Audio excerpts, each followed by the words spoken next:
Hello and welcome to Higher Ed Live, the live weekly web show about the world of higher education. I'm your host, as always, Seth Odell, coming to you live from the Mill Yard at Southern New Hampshire University here in Manchester, New Hampshire. Things are slowing down here, but some folks still going on behind me. Thank you guys for joining me for today's show. We are talking about a topic I'm really excited to introduce, but first, as always, let's thank those sponsors that help make this show possible. We are sponsored by Integral, the creators of the Schools app on Facebook, a private Facebook community to boost enrollment and retention. If you haven't seen their 2012 social admissions report, check it out. It's all about what college-bound teens think about what you're doing with social media. It's a topic you're going to want to check out. It's in the back channel. As always, it's hashtag HigherEdLive. We are also sponsored by Omni Update, the leading web content management system CMS provider for higher education. The company's web CMS called OU Campus. Well, it's secure, it's scalable, got great tools, features, deployment flexibility, and an awesome user community to boot. If you guys are thinking about getting a new CMS, find out why Omni Update is the leader in our industry. And also, check out their 2012 eXpectations College-Bound Student Survey. Just like Integral, they put a great survey out all about what college-bound teens are thinking. It's something you're going to want to read. We're also sponsored by Scavenger, a Google-funded mobile game about going places, doing challenges, and even earning points. Check out how one university recently introduced their students not only to campus, but to the overall city that they're in, helping them explore, get comfortable, have fun, all from the palm of their hand, thanks to the power that is Scavenger. And finally, we are sponsored by Converge, a consulting company that works for measurable multi-channel marketing to help their clients make better data-driven decisions. They help their clients strategize, execute, and analyze their marketing efforts, and on top of all that, they are hosting a series of in-person learning and training sessions all about Google Analytics. If you want to learn about Google Analytics, you're interested in higher ed, find out. There's a link out there in the back channel right now letting you know if the training session is coming near you. If it is, lock it down, get out there, have some fun, and learn a little bit. Thanks to our sponsors. Thanks again for joining me today. The topic of today's show is a very interesting one. It's the parents' first year experience. And before I bring on our guest tonight, I wanted to share a little bit about this topic. You may not have heard or thought of the parents' first year experience before. To be honest, at least I'm speaking only for myself, that I necessarily hadn't. It was back in July now. I was live streaming at the STEMmates Interactive Marketing Conference, and we were streaming a panel all about parents. And we were taking lots of questions from the back channel saying, what do you think as parents of college-bound teens or recent teens in college? What are your thoughts on the overall marketing experience with colleges? All sorts of questions. We were taking questions from Twitter, and the one and only Red Crew, who's I'm sure tuning in right now at Red Crew, put in a question saying, do these parents have any experiences with the parents' first-year experiences projects or any kind of programs like that? And my response tweet back to her was actually, what's that? I don't know. And being someone who does not like to be under-informed or uninformed, I just said I'm going to go out and try and find out what I can. What is this parents' first-year experience? What are people doing with this kind of a topic to try and figure it out? Well, I didn't have to look too far because the one again, Red Crew got to be in touch with someone from her community college where she's working, and I learned a lot about it. And I'm excited tonight to now turn around and share that with you guys. So this is a learning journey. If you guys are watching, at least for me, I'm going to be kind of fumbling my way through. I'm not really terribly familiar with tonight's topic, but that's good because it's something I need to learn about, and I think it's important for you guys to learn about it as well, which is why, we are here to talk about the parents' first year experience today. So without further ado, please let me welcome tonight's guest. And first off, say thank you for being a part of it. Tonight's guest, as I pull you up on screen, is Cristina Buzas, who's the new student orientation manager at Washtenaw Community College. So Cristina, welcome to Higher Ed Live. Thank you, Seth. Glad to be here. I am really excited for you to talk to me about your work with parent first year experience. Again, I'm really grateful for you coming on, talking about a subject matter that I'm not familiar with, that I really want to learn more about, and I'm excited to. I don't know, maybe I'm the only one super excited about, parent first year experience, but I don't think so. I think people are going to be surprised at what they can learn. So I got to ask you, the first question is going to probably be the easiest one you get all night from me at least, which is, what is the parent first year experience? Just for someone who's the uninformed like myself, what is this when we say that? All right. I appreciate your enthusiasm, Seth, because enthusiasm is contagious. So with the parent first year experience, as you well know, new students have a transition in their first year. And we often don't think about that parents also have a transition. So really the parent first year experience is a means of connecting with parents who are also transitioning now that their student is in college and what that looks like now for them. It's a way to be able to communicate with them openly, to create some type of bridge between the college and the parent so that they feel that they're part of this process because we know they're going to be part of the process anyway. And it's a way to connect with them so that they're involved in that communication and they know what's going on through that transition. And I definitely think, the parent relationship in higher ed in general is one that a lot of schools do recognize. I mean, when I previously worked at UCLA, and we had definitely a division, mind you, of our development office that really focused on parents and informing them. And now that was more towards, obviously, development. But I think there's a lot of aspects to the parent's role. And this program we're talking about is really interesting because it really involves them from the get-go and the entire college experience, helping them catch up. So maybe just give me a little bit of an introduction into what does the parent first-year experience mean at Washtenaw Community College. And maybe explain a little bit about your program, what it entails in general, how does it work, kind of what the scope is of it. Right. So we know, as you mentioned, we know parents are really involved in higher ed. And even from the teens talk, one of parents and their influence on where their child tends to go to college is really a high majority. So they're even involved in the decision of going to college. And then once they actually get here, we know that if parents are connected, then their student is more supported. And there might be, there's some studies that out there that, a family encouragement and support of a student's higher education goals and pursuits, is going to have a better, maybe even be linked with their student success. So it really is a big deal for us to know how to connect with them. So at Washtenaw, our parent first year experience starts off in the summer before their student's first year with parent orientation. We offer 3 sessions during the summer, and parents can attend those, and they're in-person on-campus sessions. But then it doesn't just stop there. It continues through the academic year, similar to how the student has their first year transition period. So the parents then are right in September, right around that first few weeks of classes, they start off with getting monthly e-newsletters throughout the academic year that really focus on the transitions that their student might be facing and ways that their parents can support them, and tips and resources that we have at the college that their parents can connect. Because we know that sometimes students might go and vent to a parent. They might ask a parent a question. And so if they're informed, they know how to better help their student to find those resources and advocate for themselves on our campus. And it also, in the previous, one of the first year models, it had on-campus workshops. And then in the second year, we did some webinars too. And there's a Facebook page for the parents and podcasts. So there's a combination of in-person resources and a lot of more online resources. If you don't mind, I'd love to go through this a little bit more because I'm really, really curious. I put a question out on Twitter. I'm curious if folks saying, does your institution offer a parent orientation? So yours obviously does. What does a parent's orientation involve? I mean, is this something where they're getting acclimated with the campus or learning about financial aid? I mean, what are the kind of things that are sort of captured in that parent orientation process? Great question. So our parent orientation is we highlight different areas on campus that are going to be most pertaining to parents at that time as their students starting college for the first time. So we're going to highlight things like the admissions and registration process and deadlines, the payment deadlines, when they got to actually be in classes and semester starting, so that they can help their student through that. And then we also are going to talk about paying for college, overview of financial aid. We actually have different department representatives come in to talk to parents about that. And they often cite in their evaluations that that's their favorite thing about parent orientation, is that they get to hear from the experts from the department areas. We also focus on an overview of the student service areas. So, counseling and advising, career services that is here to help students with jobs on campus, off campus, and after graduation. Also the library and student activities and development. We talk about campus safety. And then we allow for open question and answer to address what they might be worrying about.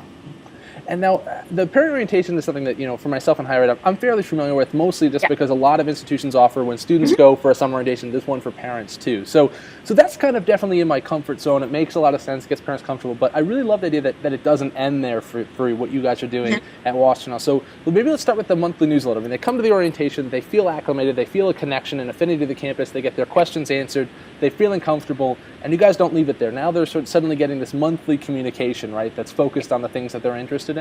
Mm-hmm. So then, they get mailed out at the first week of every month from September through the end of May. And essentially, they're really short because we know people don't have a lot of time to read a lot of email communication. But we know our email newsletter has one of the highest open rates for the college listserv.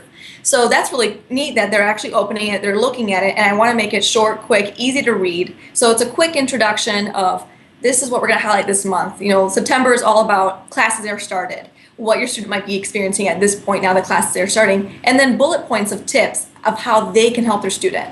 And then we can kind of continue, talking about the milestones of the first year. So getting through midterms, that, or that point in the mid-semester where students are feeling overwhelmed, the transition between fall and winter semesters, and then as they're going into the summer.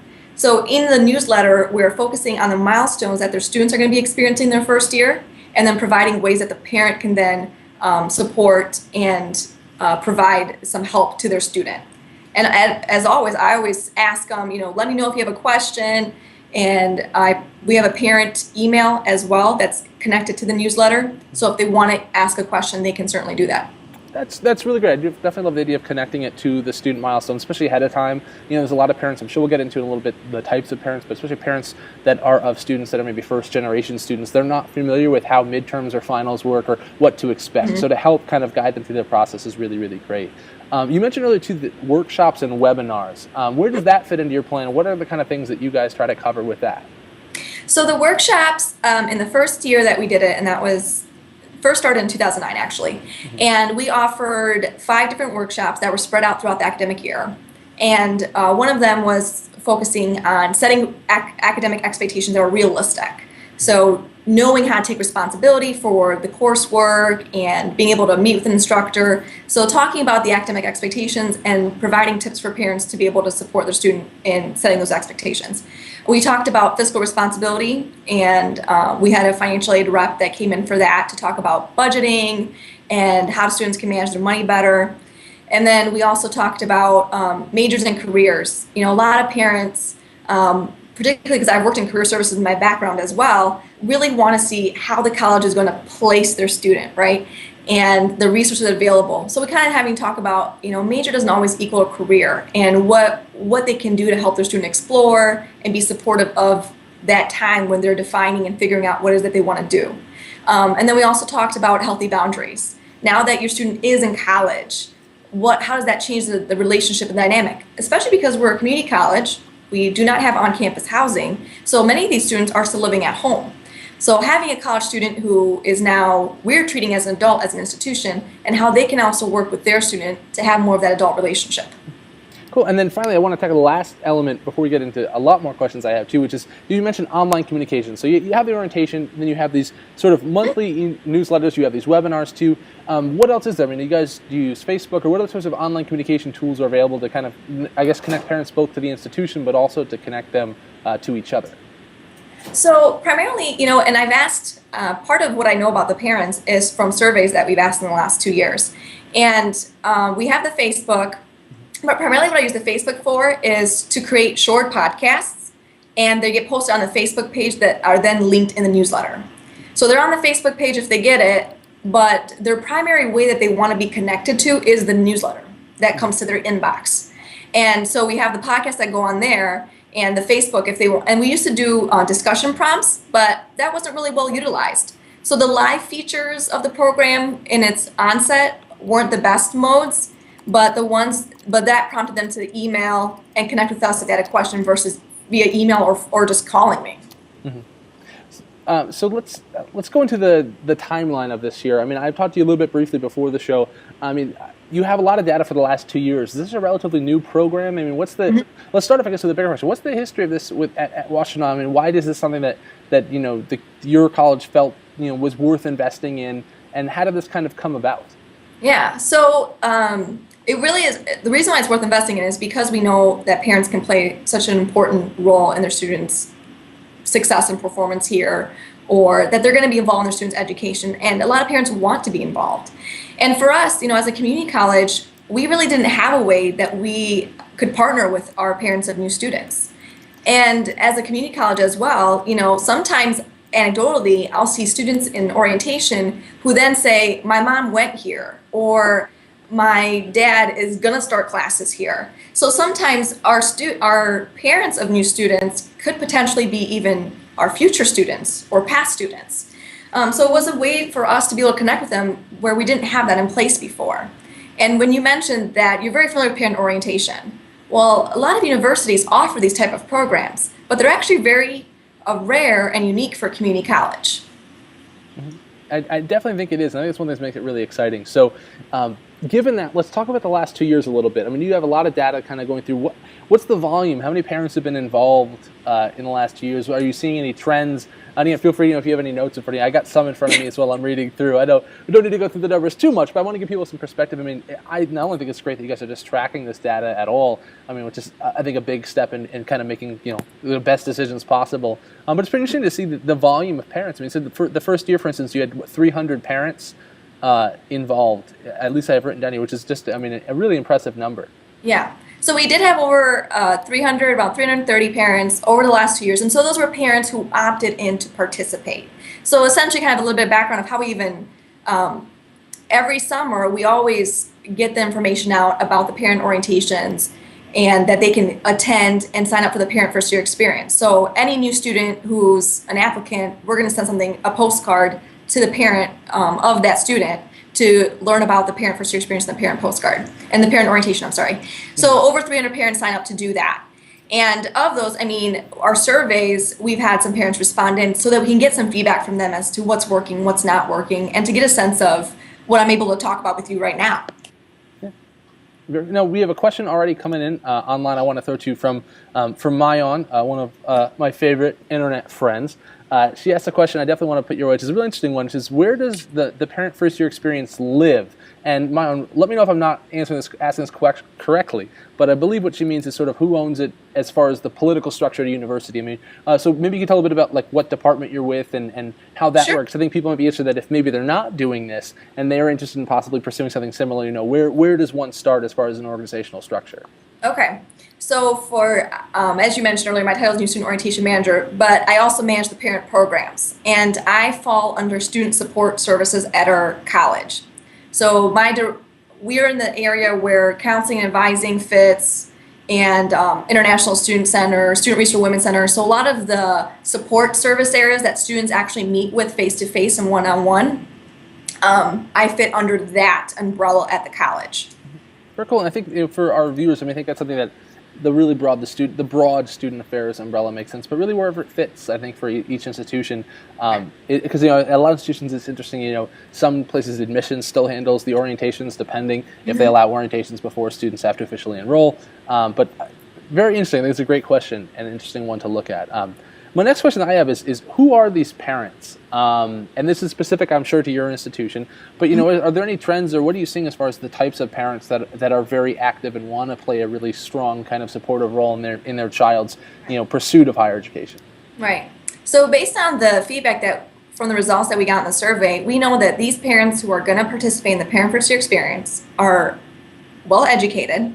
So they've at least completed an associate's degree and beyond. Most of them have a bachelor's or master's degree. This is their first son or daughter to go to college. So they're first-time parents of college students. And they are not and their parents who participate also, so this is not their first person in their family to obtain a college degree.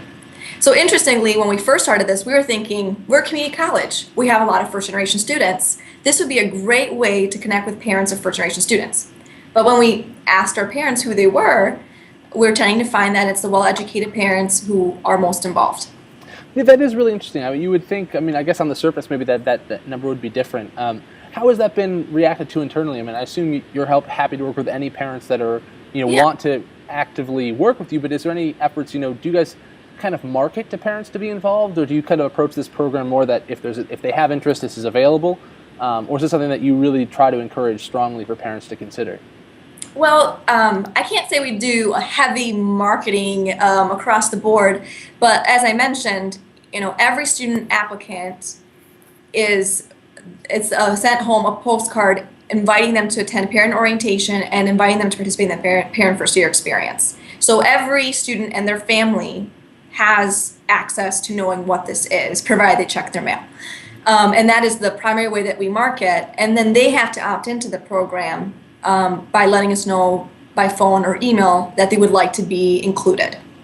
And every parent can attend parent orientation and not necessarily then connect with us year-round. So they can do one or the other, or both.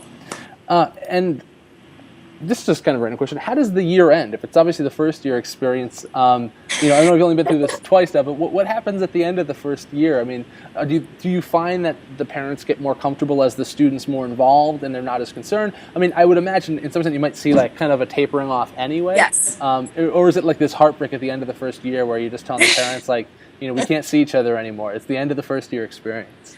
I tend to find that most parents start to feel more comfortable with the college, with their student being in college.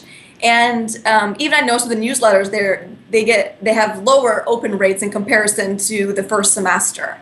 So I think just overall, the student and the parent are feeling just much more comfortable with the transition. And we kind of just do a nice conclusive final newsletter and wish them best for their following second year or wherever they're choosing to go if they're going to transfer. But I still, have always had my contact information available for those parents to connect with still.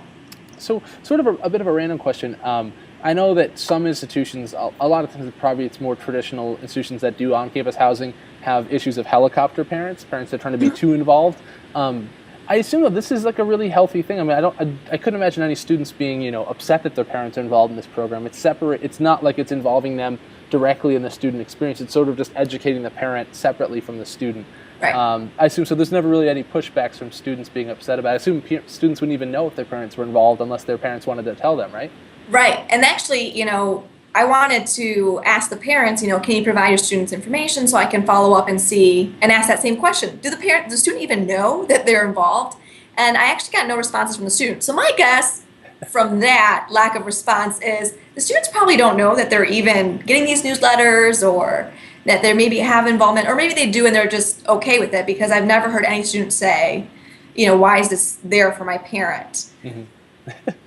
So I want to pull up a bigger question, which is the potential influence on behavior, which is an area of kind of the presentation that you gave me, which is interesting, which is sort of like the first year, 40% of the parents would be interested in programs for parents of second year students. 57 said they'd consider taking classes. So this is the first one I want to talk about. So taking classes is a really interesting thing. There's just a lot of findings here. Let me ask the first one then. So what did you guys think about the fact that more than half of the parents that are involved would consider taking classes with the institution? Such an interesting question. I wouldn't have even thought to ask that. But the result is really interesting that you're building such an affinity that's not just with the parent as a parent, but they'd be willing to change their own role and potentially be a student as well. That's when I saw that, when, we were kind of interested, I wonder if they were ever students. So let's just put this on the survey and just kind of see what happens. And that was really shocking to see that some of them would consider doing that. And for us, as I mentioned, we have credit classes, but we have non-credit classes too that are for enrichment or professional development. So that really is kind of an interesting area for us to explore a little bit further if this actually happens, or if they've been students and now this is why their son or daughter is at the college. So there's really an interesting relationship there for us as a college, that not only can they be supports their student, but maybe these could be our students too. It is really interesting, again, because it talks about their growing role. Are there any other roles that you think that these parents might fill? For instance, is there consideration of them becoming donors and supporting the institution in other ways, maybe whether it's a financial contribution or giving a gift or anything? I mean, clearly you're approaching this, with the goodness of your heart of just their parents, and you want to approach that. But it's interesting that there are these other ramifications where once they have this affinity, they might consider going to school, or maybe they'll consider giving. Is there anything else like that is at least maybe just on the horizon, or something you guys think about? I mean, it's certainly something to consider, again, because, we love their support financially as well. I mean, I love their support, that they're supporting their student, but that is something that's a consideration and a possibility. I know most of the parents who commented on the survey would say, well, I'm already investing because I'm paying for tuition and fees and books, et cetera. So I'm putting into the college, which, we're happy about that. But that could be a potential. And I know one comment in one of the surveys, the parent said, right now we're kind of tied up because of the student being in school, but we love WCC as an institution. And our son is having a great experience. So they would consider that in the future. So it certainly is something to explore for down the line. That's awesome. So I'm looking at a couple, so we had 15% and 22% said they consider donating. Just really, again, really interesting numbers from the report. Clearly showing, I think, the parents are having a really interesting experience. And you guys have some great calculations on what could some of that stuff be worth. Talk to me a little bit then about some of the conclusions for the program. Like, what are your thoughts? I mean, it's been launched. It's clearly successful. Parents are enjoying it. They're telling you things like, I'd even consider being a student, or I'd consider giving, and I'm really enjoying it. What's next? What are you thinking comes next for you with the program? It's only, a couple years old. I assume this is the beginning of something that's only going to continue to grow. Right. And so what, the purpose of even just figuring out who the parents are and what they like is to really figure out, we all have limited resources and time, and figuring out what is that's going to work. So for me, the conclusion that I've drawn is I have to keep the parent orientation. They love it. And they want to be connected with online communication. That is just the best way to get in touch with them and make them feel like they're being supported and give them some really relevant information. So I have to continue with that. Now, kind of going forward, as I haven't really done much of this, but I want to explore, maybe there's some other models or other components of parent programs that work at other institutions. I know I did a quick search and just trying to get out some information out there. Not very many community colleges, as I mentioned earlier, have something like this, if they even offer a parent orientation. But a lot of universities might. So maybe there's things that we can pull into the community college context from that. And then to explore a little bit more of, I have no way of yet tracking them for whether or not they become students or donors, but maybe that's something to look into if that does translate. And, in the past we've had not as many responses about their students, but maybe this can actually have some kind of correlation with their students' performance at the college, which would be interesting to kind of take a little bit further. So I want to kind of create more podcasts, create more of those online resources that I know is working for them, and being able to provide more access to that.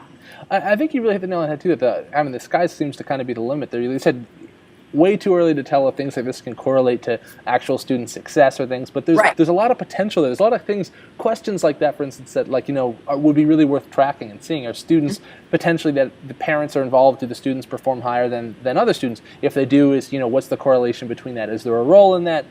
As a parent becomes more involved, how does it help the student? There's really just a lot there that you can There's track. a lot of questions. Yeah, there's a lot. So is there anything else? First off, again, hats off to you for asking all the questions. How did you guys do that? Are you doing an annual survey? You sent me a lot of interesting numbers. How did you guys actually come about capturing all that data?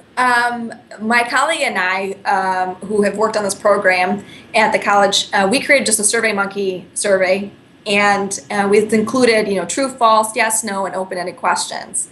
And so we've been able to get a small sample size from the parents who participate in the Parent First Year experience to be able to give some of their feedback. And it's really been helpful to us. I think just having something that we've launched and then getting some response from the parents who participated so that we know where can we focus our energies and what can we be doing differently. And interestingly enough, they've had overall positive comments and reviews. There wasn't really much that they said, you need to change this.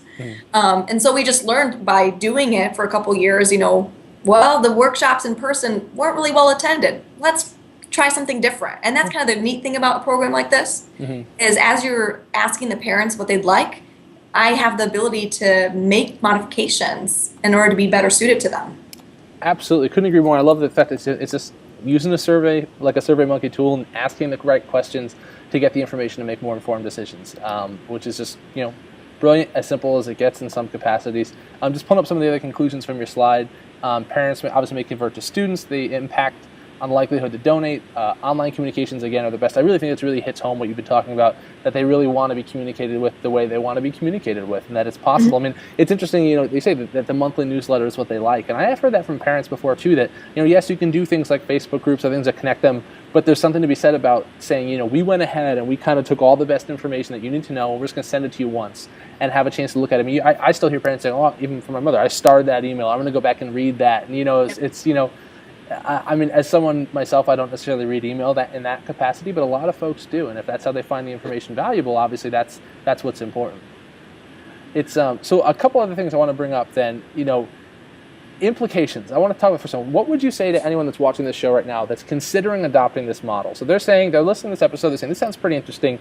First off, here's the first question actually for that person, where do they start? Where does someone start who's saying, my institution does not do this right now. We don't properly communicate with parents. We don't really include the parents in the role of the overall learning experience for our students, and maybe we want to explore that. Where do you think they should start, and what are some kind of, I don't know if you have any lessons, tips, or takeaways from your experience having done this for so long that you might be able to bestow upon them to at least save them a couple of stressful nights, maybe, or a little bit of time? All right. So I think, if there's nothing already that exists, at the bare minimum, offer some type of parent orientation. The parents really like that, having that ability to come on campus, to hear from different departments. And really, oftentimes we'll hear from the evaluations, or even in person, they'll say, I know I won't get this for my son or daughter, so this is so great that you're telling us. So they actually feel that they know what's going on because they're not getting that information from their student. So at the bare minimum, consider offering something like that. If it's once before, and we tried in the past to do it year-round, for winter and spring summer semesters, but the fall semester was the best attended. So we knew that we could just invest our energies there. And then next step would be come up with some kind of short newsletter that you can send out to them. Maybe it's not monthly if that's unreasonable, but at least something where you'll touch base with them a couple of times throughout the semester. So again, if they're keeping informed, they know the milestones, they know the deadlines. And really figure out who your parents are. If they're going to be the first, parents of first generation students, or they're going to be the parents that are going to have already gone through college and have obtained several degrees, knowing who they are so you can cater to that audience is really important too. I definitely think utilize online resources. That is my last thing. And the ones that they want to be on. Yeah, and I do think one of the points that I love about this entire thing is the effort to translate that first year experience to the parent. I mean, even if they've been through and they've been a student before, it's going to likely have been several decades, past. Potentially, maybe not if they're an adult learner themselves, but it's going to be different for their child. So I definitely think translating that, helping them understand, also just how your institution works. I mean, even just myself coming from UCLA to here, we kind of have completely different terms than SNHU does. Different term starts, different date ranges. Things are just different. So translating maybe how your own institution works, or passing on traditions is really important. I mean, again, just speaking from my past experience, UCLA had things like, different spirit days and spring sings and all these special events that were really core to the student experience if you're on campus. But parents wouldn't know that. They wouldn't know what's important. Each institution has different kind of legacies, their own traditions, and if you don't translate that for them, they'll kind of be missing out on potentially maybe having that conversation and sharing that experience in some capacity, with their children. So what else do you see moving forward? I mean, are there any other things that you want to track or study or kind of follow any other information? I mean, this is kind of it seems to be a great model. It's working. I hope that people follow this and look at this as the kind of thing that they should probably be doing. But what's coming year 3 and 4? Maybe in the short term, we'll start with that. Is there any immediate changes, or more just about kind of continuing to make the model you're currently using more efficient? I mean, I'm focusing primarily on making this model more efficient and making it more friendly, user-friendly for the parents and for, staff as well, and investing in the resources and avenues that I know that they're going to utilize. Right now, what's kind of right next step for me is I was just going through the survey from year 3 that we just wrapped up. So kind of I want to look at those feedback responses and see how these parents are different or similar to the previous responses moving forward. And then just kind of, again, like I mentioned earlier, kind of explore what other institutions might be doing for parents that we could adapt at the community college level and move forward with that. And I know I want to get some more podcasts out there for parents because they're short, 2 minutes or less, include them in the newsletter. People like watching short videos, and it's a way to add something more to the newsletter as well. Absolutely. And then, so one of my last questions is one you've already hit on a little bit, but it's one again I want to share. This is a new subject matter to me. So as you are looking, do you have any idea of, what institutions are doing this, or what maybe ballpark? I mean, when you're looking at our space doing research, I know you're obviously one of the first, if not the first, to do this from a community college standpoint, at least to this level. Are you seeing traditional 4 years doing this? And I guess anything beyond the parent orientation, which I think is probably somewhat common, but what have you seen as you explore the space further, seeing what maybe competitors or just other institutions are doing? Well, there wasn't, maybe they do it, but they don't label as parent first year experience, so it's a little bit hard to find if they have something like this. But one program that I was looking up was the University of Pittsburgh that I noticed they're probably one of the more robust ones that I've seen so far as they not only have the parent orientations, but they have the newsletters, they have webinars, they even have parent ambassadors, which was new to me. So, they actually have parents that volunteer to be parent ambassadors to connect with the other parents. And they have a Parents and Families Weekend, which is pretty typical of 4-year universities as well. So they had a lot of resources for the parents to get involved, and not just in the summer before their students' first year. I know 4-year schools, they'll have the Parents Weekend. they might have some type of publication that goes out to the parents, but I don't see a lot of ongoing first year things. Mm-hmm. Well, I definitely think, I have to think as maybe conversations continue to spread that some of this may be growing a little bit. I mean, I'm pretty convinced when talking to you about the benefits to doing this, and it doesn't seem like it's a massive investment. It seems like one that's worth it. And if you can measure and see what the parents' feedback is. So I think it's really great. So listen, Christine, first off, thank you for coming on and talking about this. I'll just say first, because I was not at all well versed in parents' first year experience, and now I'd like to think of myself as a parent first year experience ambassador. I'm ready to go out and talk about this as a subject matter, and because I do think when even actually going back to Mayon's question earlier, one of the reasons maybe this isn't being discussed as much is because people don't know where this lives, and that's an unfortunate reality in higher ed. Sometimes it's like, if it's not my job, is it someone else's who does it? And it's not like we have a parent's office all the time, and occasionally that exists at bigger institutions, but even then it might not, or it might be out of a certain area. Like again at UCLA, it was development based, so clearly they're focused on other things. So it's just interesting to me. I'd like to think that people are inspired by it. It seems like a really strong program that's really working.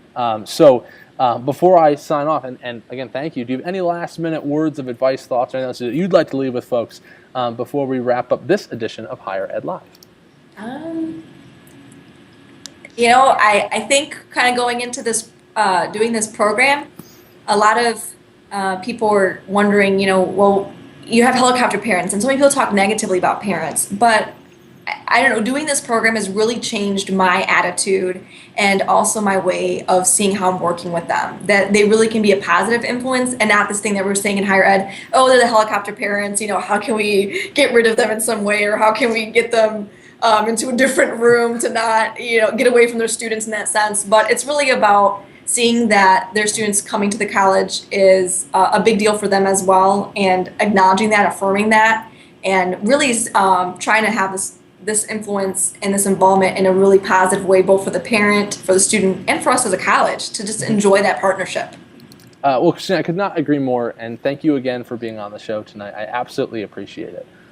You're welcome. Thanks for having me on the show. Hey, you're welcome. So, folks, thank you all for watching Higher Ed Live, as always, and I hope you guys got inspired from this conversation just like I did. You can learn more about the Parents First Year Experience. Well, we're going to have this up on our website. We'll put some links out to some other things. Please let us know if you have something going on in your institution. We would love to hear about it and hear what you are doing. That wraps up this episode of Higher Ed Live. We did 2 this week, 1 last night, 1 tonight. We are going to be back at it next week. I'm still kind of tweaking the schedule. We have shows upcoming with #NYU inside their social media campaign. We're doing a very inside look into the e-expectations data with the folks from Noah Levitz, a couple other things up our sleeves as well. So please stay posted. Also, Ed Cabellin, who is the new host of Student Affairs Live, unleashed an incredible calendar of upcoming episodes. So we now, starting next week, have shows every Tuesday, Wednesday, and Thursday nights. 3 shows a week, live, as always, coming to you. More information on all of that at higheredlive.com. Thank you guys for watching. Have a great night.